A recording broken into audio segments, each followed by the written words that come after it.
السلام علیکم، یا علی مدد۔ ہمارے چینل شیعہ بارہ بہتر کو سبسکرائب کریں اور ساتھ ہی ساتھ بیل آئیکن کا بٹن دبانا مت بھولیں تاکہ آپ کو ہماری آنے والی مجالس کی ویڈیوز مل سکیں۔ بہت بہت شکریہ۔ تھی کہ کہیں ہمارا یہ امام کو بلانا کہیں یہ کوفے والا خط تو نہیں؟ خطوط تو کوفیوں نے بھی لکھے تھے امام کو بلانے کے لیے۔ ہمیں امام سے صرف امام کا انتظار نہیں کرنا، امام کے رستے کو ہموار بھی کرنا ہے۔ توجہ آپ صاحبان فرمائیں گے سرکار۔ ہمیں امام کا صرف انتظار نہیں، رستہ بھی ہموار کرنا ہے، امام سے ملاقات بھی کرنی ہے۔ امام نے تو اپنا ایڈریس بتا دیا کہ میں کب اور کہاں ہوتا ہوں۔ اب اس سے زیادہ امام کو کون شیعہ ہے جو کہے کہ مجھے اب ڈھونڈنے میں مشکل ہے؟ امام نے فرمایا ہفتہ والا دن مجھے ڈھونڈنا ہو تو مسجد کوفہ میں آنا، اتوار کو میں مسجد سہلہ میں ہوتا ہوں، سوموار کو میں بقیہ کی قبروں پہ ہوتا ہوں، پھر میں مسجد جمکران میں ہوتا ہوں، شب جمعہ میں کربلا میں ہوتا ہوں، جمعہ میں امیر المومنین کے حرم میں ہوتا ہوں۔ مولا فرماتے طواف کعبہ کرتے ہوئے کعبے پہ سیدھی بارش ہو رہی ہو اور مزاب رحمت سے پانی نیچے آ رہا ہو تو سمجھ لینا تمہارا امام طواف میں ہے۔ اب اس سے زیادہ آسان نشانیاں کون بتائے گا؟ امام خود بتا گیا کہ میں اس وقت میں یہاں ہوتا۔ پھر امام نے اگلی نشانی بتائی، امام نے کہا چل تو ہم سے محبت کا دعویٰ کرتا ہے نا، تجھے مجھ تک پہنچنے کی ضرورت نہیں، تو ہمیں بلا۔ اتنا امام کی موجودگی کا یقین رکھو کہ امام فرماتے ہیں کہ دسترخوان میں ایک فرد کی جگہ خالی چھوڑو۔ تمہارے گھر میں بچے پوچھیں گے جگہ کس کے لیے تو کہہ دینا ہمارا امام موجود ہے۔ عرب کی ایک مستور برقع پہن کے سوتی تھی، مستورات نے کہا کیوں برقع پہن کے سوتی ہے؟ اس نے کہا امام کا ظہور ہو گیا، برقع ڈھونڈوں گی یا امام کے لشکر میں جاؤں گی؟ ملاقات با امام زمانہ حسن ابتہی، 2 جلدوں میں کتابیں لکھی ہوئی ہیں۔ کتنے لوگ ہیں جو امام سے ملاقات کر چکے ہیں؟ ایک عراق کا رہنے والا شیعہ ہر روز گھوڑا لے کے چوک میں تلوار لے کے کھڑا ہو جاتا۔ لوگ پوچھتے کیوں کھڑا ہے یہاں پہ؟ اس کا امام کا انتظار کر رہا۔ لوگوں نے اسے پاگل تصور کرنا شروع کر دیا۔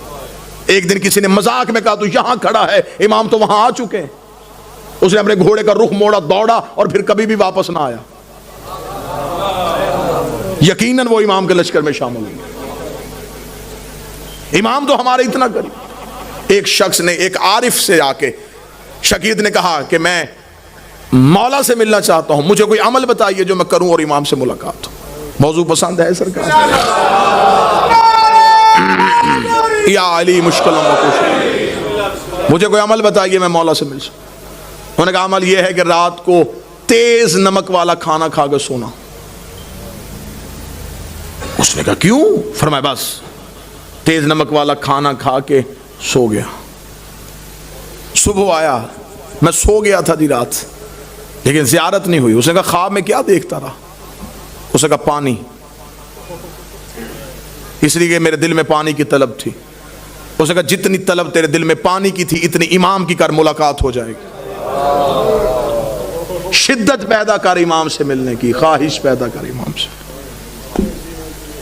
ایک شخص کو خبر ہوئی کہ کربلا میں مولا امام حسین کے حرم میں جو 40 روز زیارت عاشورہ پڑھے امام اس سے مل لیتے، اور یہ آج بھی ہے، منقول ہے روایات میں کہ حرم امام حسین میں زیارت عاشورہ کا 40 روز کا عمل کیا جائے تو امام مل لیتے۔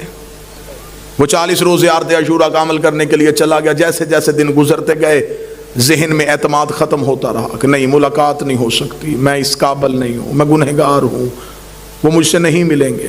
بس یہ اعتماد کم ہوتا گیا، دن قریب آنے شروع ہو گئے، ذہن میں آیا گھر واپس چلا جاؤں، بچے اکیلے ہوں گے، کاروبار تباہ ہو رہا ہوگا۔ گھوڑے پہ بیٹھا اور حدود حرم سے نکلا۔ جب وہ کربلا سے نکل رہا تو گھوڑا سوار اس کے ساتھ چلا۔ گھوڑا سوار کی آواز آئی کہاں جا رہا ہے؟ کہنے لگا کوفہ۔ کس رستے سے جائے گا، خشکی کے یا فرات کے؟ کہنے لگا خشکی کے رستے۔ گھوڑا سوار کی آواز ہے پھر کوفہ میں ایک میرا کام کرے گا، ایک امانت ہے، وہ کوفہ میں ایک شخص کو دے دینا۔ کہنے لگا کیا امانت ہے؟ اس نے کہا کوفہ میں ایک ریان نامی شخص رہتا ہے، اسے یہ 40 دینار دے دینا۔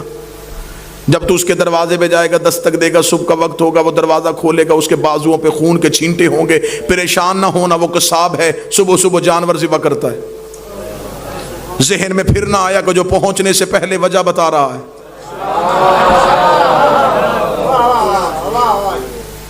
اور یہ مولا سے ملاقات کا عارفین کہتے ہیں کہ سب سے پہلا جو کام ہوتا ہے جب مولا سے ملاقات ہوتی ہے سب سے پہلے دماغ کی سوچیں وہیں پہ رک جاتی. یہ حجت سے ملاقات کی سب سے بڑی نشانی ہے.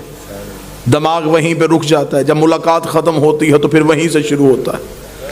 اس لیے معراج کی رات ہر چیز وہیں کی وہیں رک گئی تھی.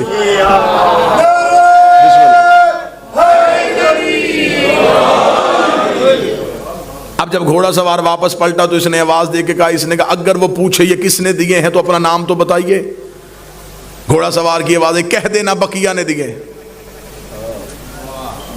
میرے مالک کا لقب ہے بقیت اللہ.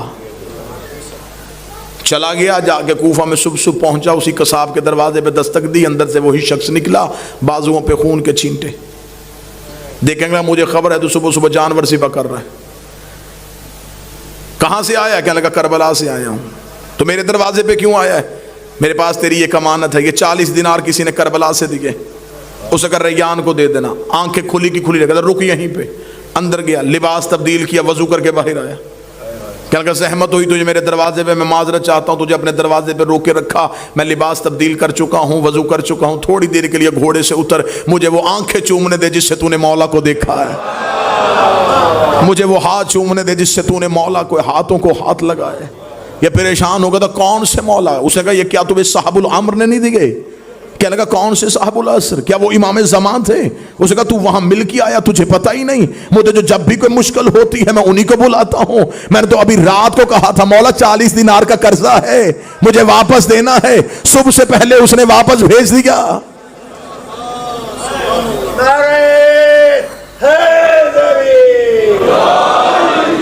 مولا فرماتے اتنا مجھ پہ یقین کرو.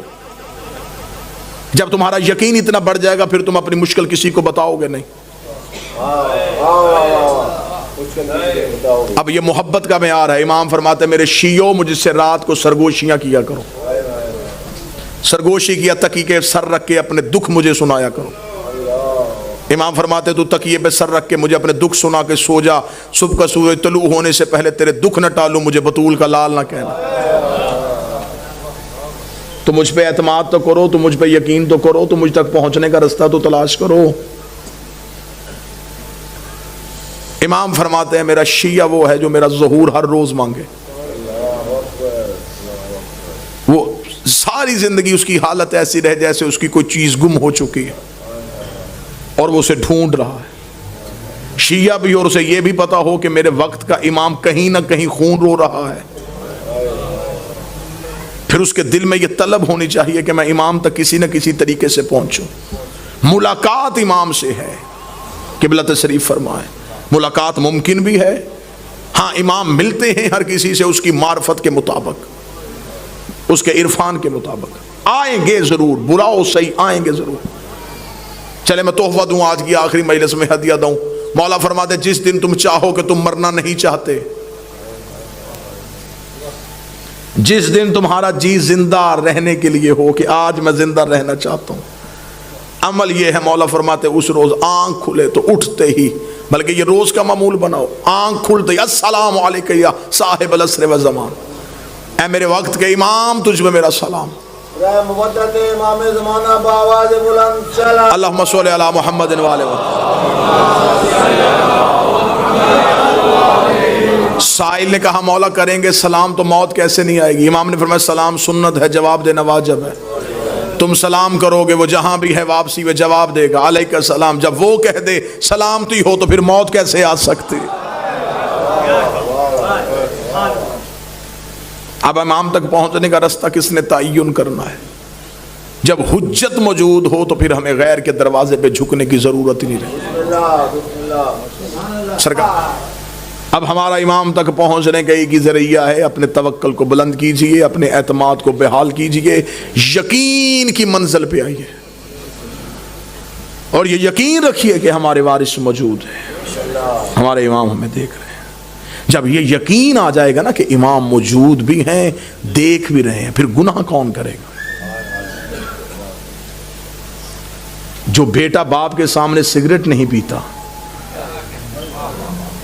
جب اسے یہ ذہن میں ہو کہ میرا امام موجود ہے, پھر وہ غلطی کیسے کرے گا؟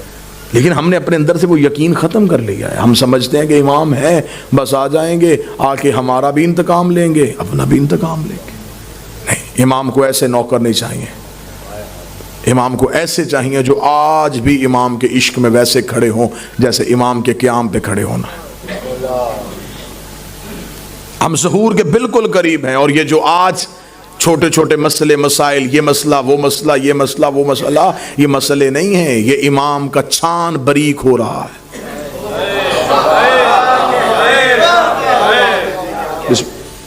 جو سب سے آخر میں گریں گے وہ 72 جیسے ہوں گے. مولانا نے فرمایا ہمارے ظہور کے, میرے آخری بیٹے کے ظہور کے وقت سب سے مشکل چیز ہمارے شیعوں کے لیے ہوگی اپنے عقیدے کا تحفظ کرنا. مال چوری ہونے سے بچایا جا سکتا ہے, اور عقیدہ چوری ہونے کا خطرہ اس لیے بھی زیادہ ہو جاتا ہے جب چوکیدار ہی چوروں سے مل جائیں. عقائد حقہ کا تحفظ کرنا.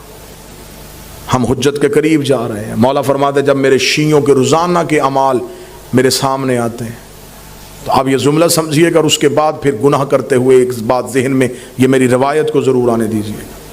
امام فرماتے جب میرے شیعہ کا گناہ میرے سامنے آتا ہے تو امام فرماتے اس ایک گناہ کو دھونے کے لیے مجھے اپنے آنکھوں کے آنسو لہو والے استعمال کرنے.